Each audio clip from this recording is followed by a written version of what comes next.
don't know what that was. I blacked out for a minute.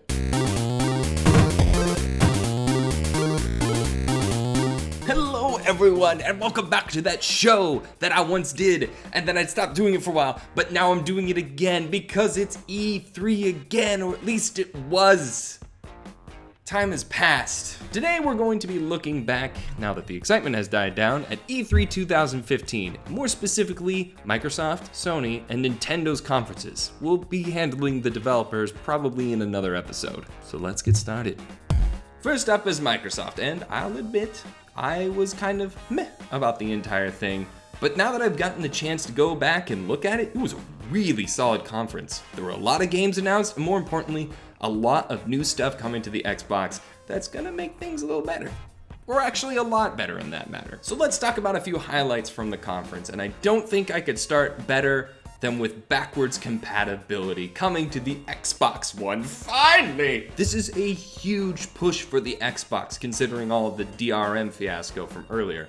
And I mean, PlayStation Now service requires you to pay money for those PlayStation 3 games you bought 2 years ago. Xbox, however, has heard the cries of millions of gamers, and now you'll be able to play a lot of your Xbox 360 game library on your Xbox One. Next up, I want to talk about a few games that were announced during the conference, because there were some pretty damn good ones. For example, RoccoW looks amazing, and it's from the developers that brought you Metroid Prime. Or, well, not the developers, just some of the people that developed Metroid Prime. Second is Rare's new IP, Sea of Thieves, where you're going to be playing as a pirate with the rest of your friends, and you're going to be making a crew, and you're going to go pillage, and you're going to go plunder as pirates together as a team. And I feel like I'd be doing a disservice if I didn't mention Cuphead, because that game looks so f***ing good. Along with that, we got another huge announcement from Fallout 4 saying that you're going to be able to take the mods from your PC and bring them over to your Xbox One. Finally, we had the announcement of 2 new special accessories coming straight to you from Xbox. The first one being the Xbox One Elite controller, which will allow you to remap the entire thing, as well as swap out new paddles and sticks, so you can own me faster in Call of Duty. Seriously, just call me up anytime if you want to feel better about yourself. Then there was the HoloLens. Oh my god, guys, the HoloLens. This piece of tech is going to be able to change any surface into a screen while you're wearing it. But what's more impressive about the whole damn thing is that you can have your Minecraft world on a table. Overall, Xbox had a solid list of new games coming out, but what really sold the conference for me was all the new crap that's coming to the Xbox. I mean, backwards compatibility, HoloLens, an elite custom controller that you don't need to buy from a random third party and hope that it's good. Because I got one of those and it was terrible. I was once told by a professor of mine to acknowledge your bias and then work against it.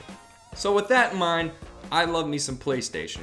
And this conference still makes me love me some PlayStation. Now, Sony didn't have as many big tech announcements such as backwards compatibility or new controllers, but my god did they drop some frickin' bombs this year. So let's talk about a few of the tech things that came out of Sony's conference. We first got an update on Project Morpheus, and then we got a little details in PlayStation's View, which is going to let you pick individual channels as opposed to getting a bundle thing like you get with your cable company, which is awesome. Because if you hate the cable company as much as if you love the cable company as much as I do, you'll still buy the packages because you get so many great channels. Is that better? You know, Sony opened up with a game that's been in the works for years, and though a few cancellation scares, we still gotta catch a glimpse of The Last Guardian. There's so much heart and so much emotion in it. I want one of the Dogbird things, please. Then we got the announcement that we never would have possibly expected. Shenmue 3 is coming to Kickstarter, and we even got a chance to see it go live. That campaign right on the Sony stage.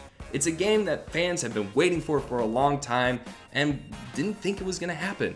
But here we are, and you can contribute now. Then finally, we had a drop that requires me now to go back to a video of mine and re-annotate it because we're getting Final Fantasy VII Remake. It seems like such a long road that we've been down, but it is finally happening. Ever since we saw that PS3 tech demo all those years ago, we've been wanting it, and now we have seen it. And we only got a cinematic trailer, but we don't care. Along with these big drops though, we got a chance to see some more games in progress, such as No Man's Sky, which looks so good. Uncharted 4, as well as Battlefront. And on top of that, a few new IPs, including Horizon and Dreams, which is probably one of the more interesting games that came out of E3. Overall, Sony's conference was just one giant fan service, and you wanna know something? It worked. Oh, jeez, where to even start? Nintendo's conference was a thing. I will be a Nintendo fanboy till the day I die. I love Mario, I love Zelda, I love Metroid. But this year was so insanely lackluster that I'm really frustrated. It makes me very mad. So let's talk about some highlights. Nintendo started the whole thing off with the puppet show, which, while very entertaining, didn't really take off to anything bigger than that. We got a chance to see some Star Fox Zero gameplay, and I gotta say, it looks really good. I've been a fan of the series since the Super Nintendo, and I really hope it's gonna be good. But we will find out this holiday season. Then we had two new 3DS titles in the multiplayer variety, Zelda Triforce Heroes and Metroid Prime Federation Force. Which, if you didn't heard, there was a petition going around E3 to have Metroid Prime canceled. I just want to say one quick thing on that matter, and that's wait until you fully played the game before you go sign a petition. I know it's not the Metroid we wanted, but it's the Metroid that they spent their time making for us. So let's at least give it a chance. Let's put it in our 3DSs, let's get our buddies together, and let's go shoot a bunch of aliens. I promise it'll be fun. But that brings me to my final point about this conference, is that there wasn't anything that stuck out. Sure, Mario and Luigi crossing over with Paper Mario is pretty damn cool, but beyond that, there was no big major franchise announcements. We didn't get a chance to see any more of Zelda Wii U. There wasn't another franchise title coming out. There was basically just kind of, and we're done. But Mario Maker, but we're done. But Mario Maker. But Mario Maker. But you wanna know something? Mario Maker looks amazing and I can't wait to buy the game. So I guess overall, yeah. So it really seems that Nintendo blew it this year, and they even formally apologized for the conference. But that doesn't mean that it was a complete disaster at E3 2015. We still got a Smash Direct where we got Ryu announced, even though it was leaked about 3 days before the conference. And we even got the announcement of a few new stages, specifically Hyrule Castle, which was my favorite. And we did have the Nintendo World Championships, which was a great way to show off Mario Maker. Did we mention Mario Maker? Mario Maker. Mario Maker's the thing, guys. Buy the game.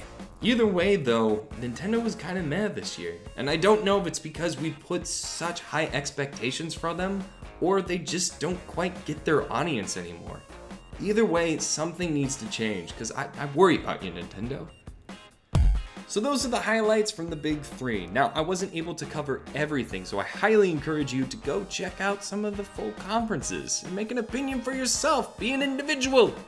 Don't just take what I say and put it into your mouth, but you can. That's your God-given right. But let's ask the big question. Who won E3 this year?